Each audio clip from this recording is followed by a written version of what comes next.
19वीं सदी के स्तानिस्लाव शहर में आंगर नाम का डॉक्टर अपने क्लिनिक से अपने शहर को जलते हुए देख रहा था। आंगर का घर भी उस आग में जल गया और उस आग में आंगर की पत्नी, नौकरानी और उसके पति की मौत हो गई। खुशकिस्मती से आंगर की बेटी अडेला और नौकरानी की बेटी स्टेफानिया जिंदा बच गए। आगे जाकर स्टेफानिया भी नौकरानी का काम करने लगी और 2020 की ये फिल्म विडाना उसी की जिंदगी के बारे में है। स्टेफानिया सिर्फ अडेला की नौकरानी नहीं बल्कि उसकी सबसे करीबी दोस्त भी थी, क्योंकि बचपन से वो दोनों साथ रहे हैं और आंगर ने उसे गोद ले लिया था।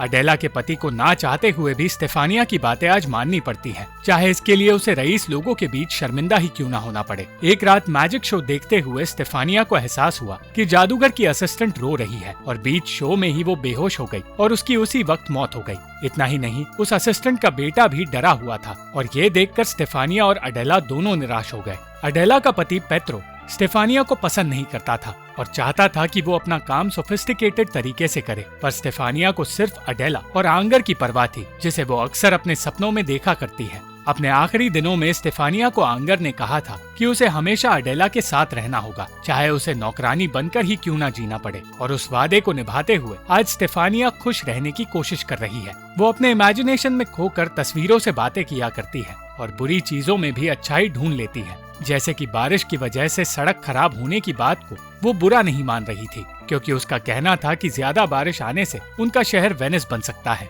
उसे वेलवेल नाम का लड़का पसंद था जो बाजार में मछलियां बेचा करता है और उसे अपने सामने देखकर स्टेफानिया अजीब सा बर्ताव करने लगती है। वो अकेलेपन में जीकर थक चुकी है और खुद भी प्यार पाना चाहती है, पर प्यार के बजाय उसे सिर्फ इमेजिनेशन का साथ मिलता है और इमेजिनेशन से निकलकर उसे फिर से अपने काम पर लौटना पड़ता है।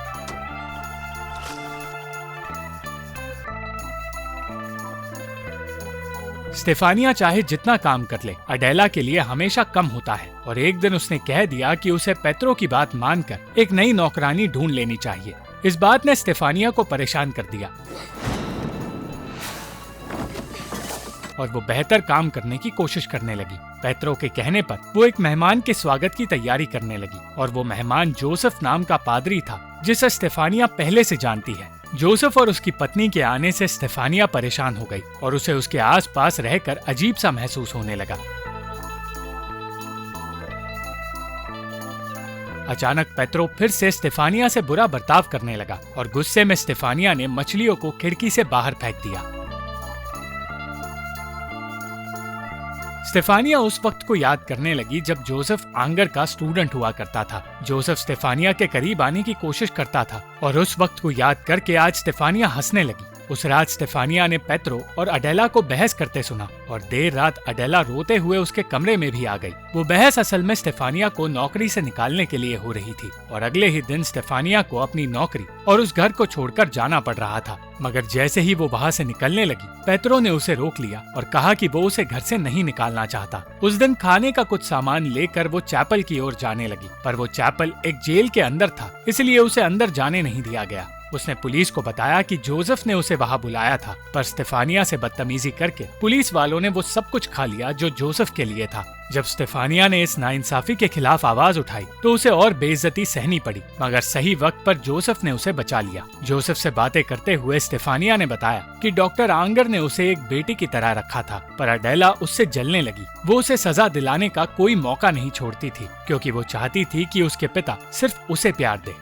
जोसेफ ने उसे अडेला को माफ करने की सलाह दी और स्टेफानिया को लगने लगा कि जोसेफ उसकी जिंदगी में मसीहा बनकर आया है। तभी उसे वापस असल दुनिया में लौटना पड़ा और उसने अडेला के साथ पेत्रो के स्टूडियो में एक अनजान बच्चे को देखा। पेत्रो उस बच्चे को पकड़ने की कोशिश करने लगा और वहाँ मौजूद लोगों को लगा कि वो बच्चा एक मूर्ति हुआ करता था। उस भूखे बच्चे को वो लोग अपने घर ले गए और अडेला ऐसे बर्ताव करने लगी जैसे कि वो उसी का बच्चा हो। वो अडेला के पास नहीं आना चाहता था, इसलिए अडेला अपना आपा खोने लगी, पर स्टेफानिया ने उस बच्चे का डर दूर किया और उसे नहलाने लगी। डॉक्टर से चेकअप करवाने पर उन्हें पता चला कि वो बच्चा ठीक तो है, पर उसे एक अजीब सा सिंड्रोम है जिसकी वजह से वो दूसरों से अलग है और उसकी बॉडी दूसरों से ज्यादा फ्लेक्सिबल है। अडेला तो उससे परेशान होने लगी थी, पर जब पेत्रो और स्टेफानिया ने देखा कि उस बच्चे ने पूरा शहर ड्रॉ किया है तो वो समझ गए कि वो बच्चा मामूली नहीं है। कई मुश्किलों के बीच स्टेफानिया उसे प्यार से पालने लगी, पर बाहरी दुनिया से अडेला ये कहती रही कि उस बच्चे का ख्याल अडेला ही रखती है।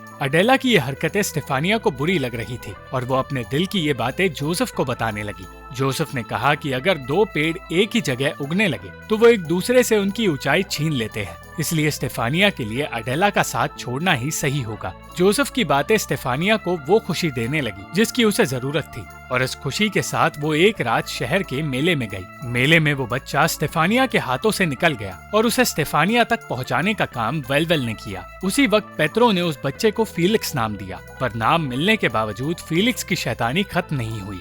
जिस वक्त उस घर में जादूगर उनसे मिलने आया, उसी वक्त फीलिक्स कहीं छुप गया और वो जादूगर पूरे घर में ऐसे घूमने लगा जैसे कि वो कुछ ढूंढ रहा हो। बातें करते हुए जादूगर ने बताया कि शो के दौरान उसकी असिस्टेंट ने अपने बेटे की आंखों के सामने ही अपनी जान खो दी, और तब स्टेफानिया को समझ आया कि वो बच्चा कोई और नहीं फीलिक्स है, जो उस जादूगर से उस वक्त छुप रहा था। और वो जादूगर फीलिक्स को अपना वारिस मानता है, इसलिए फीलिक्स को अपने साथ ले जाना चाहता है। वो उस घर में फीलिक्स को ही ढूंढ रहा था और यही बात स्टेफानिया को परेशान कर रही थी। अपने जादू के जरिए वो उन सबको डराने लगा, क्योंकि वो जानता था फीलिक्स उसी घर में मौजूद है। वो उन्हें फीलिक्स के बदले पैसे देने की भी बात करने लगा और अडेला पैसे लेने के लिए राजी हो गई। पेत्रो और स्टेफानिया ने साफ इनकार कर दिया और उसे घर से निकाल दिया। स्टेफानिया आंगर जैसी बनना चाहती थी, इसलिए वो अनाथ फीलिक्स को एक माँ का प्यार देने लगी, पर अडेला उसके जैसी सोच नहीं रखती थी। एक दिन अडेला और स्टेफानिया जोसेफ के घर गए और उसकी पत्नी का बर्ताव और घर के हालात देखकर अडेला उन्हें जज करने लगी।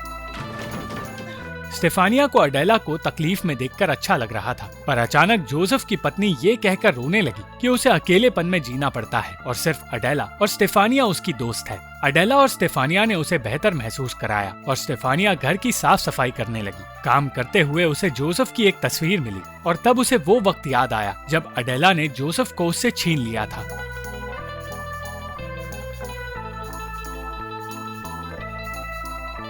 जोसेफ के लौटते ही स्टेफानिया को पता चला कि वो हमेशा उसके बारे में सोचा करता था, और कुछ देर बाद स्टेफानिया को घर लौटना पड़ा। फीलिक्स अब उस घर का हिस्सा बन गया था और एक दिन पुलिस ने बताया कि जादूगर को चर्च में हुई चोरी के इल्जाम में गिरफ्तार कर लिया गया है। पुलिस को शक है कि उसका एक और साथी है और वो साथी शायद फीलिक्स है, क्योंकि वो एक फ्लेक्सिबल और पतला लड़का है। उसी दिन से पेत्रो और स्टेफानिया फीलिक्स को खिला खिलाकर मोटा करने लगे ताकि उस पर कोई भी इल्जाम न लगे। स्टेफानिया खुश थी, पर फिर उसे पता चला कि वेलवेल जल्द ही उसकी एक दोस्त से शादी करने वाला है। निराश होकर वो घर लौटने लगी, पर वेलवेल ने उसे रोककर उससे पूछा कि आखिर वो उस घर में काम क्यों करती है जहाँ उसे काम के बदले पैसे भी नहीं मिलते। स्टेफानिया की जिंदगी के बारे में कोई कुछ नहीं जानता था, इसलिए लोग तरह तरह की बातें किया करते थे। उस दिन जोसेफ के घर काम करते हुए स्टेफानिया को पता चला कि उसकी पत्नी इवांका को दौरे पड़ते हैं, पर उसे संभालने के बावजूद जोसेफ ने स्टेफानिया से कह दिया कि उसे जोसेफ के घर नहीं आना चाहिए, क्योंकि वो उसका मालिक नहीं है। स्टेफानिया को बचपन से सिर्फ दूसरों के लिए काम करना सिखाया गया है और यही चीज उसके लिए प्यार जताने का एक जरिया है,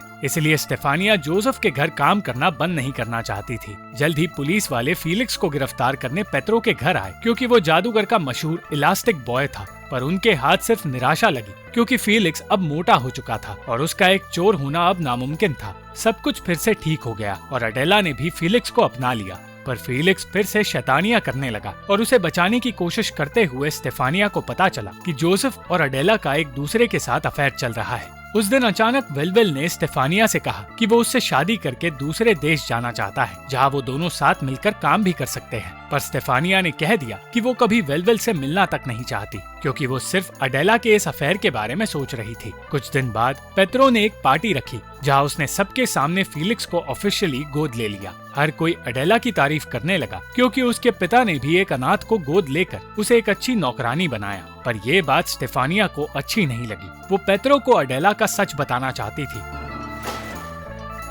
और जैसे ही उसे मौका मिला उसने सबके सामने उस अफेयर का सच सबूत के साथ बता दिया। इवांका को इस सब की वजह से फिर से दौरा पड़ा और इस परेशानी के बीच स्टेफानिया आंगर को याद करने लगी। वो आंगर की उस घड़ी को ढूंढने लगी जिसकी मदद से उसे हमेशा शांति मिलती आई है।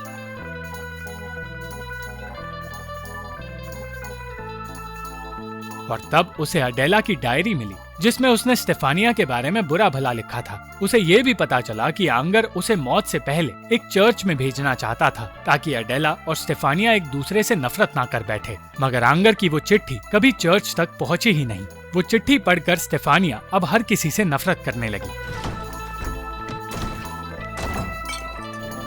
पर अडेला से हाथापाई करते हुए स्टेफानिया को पता चला कि उसने गलत सोचा था और जोसेफ ने अडेला को सिर्फ इसलिए गले लगाया था क्योंकि वो उसके लिए एक खुशखबरी लाया था। अडेला सालों से मां नहीं बन पा रही थी, पर उस दिन उसे पता चला कि वो प्रेग्नेंट है और इसलिए जोसेफ उसके लिए खुश था। स्टेफानिया को एहसास हुआ कि अडेला की जलन के डर से वो चीजों को हमेशा गलत समझती आई है और उन दोनों के बीच सिर्फ गलतफहमियां पैदा होती रही है। इतना ही नहीं, आंगर की वो चिट्ठी अडेला ने ही छुपाई थी क्योंकि वो स्टेफानिया से दूर नहीं रहना चाहती थी। जैसे ही उन दोनों की दोस्ती ठीक हुई, उन्हें पता चला कि घर में आग लग गई है। स्टेफानिया ने अडेला को तो बचा लिया, पर फेलिक्स अब भी घर में फंसा हुआ था। स्टेफानिया अपने इमेजिनेशन में खोने लगी और खुद को इस सब का जिम्मेदार मानने लगी।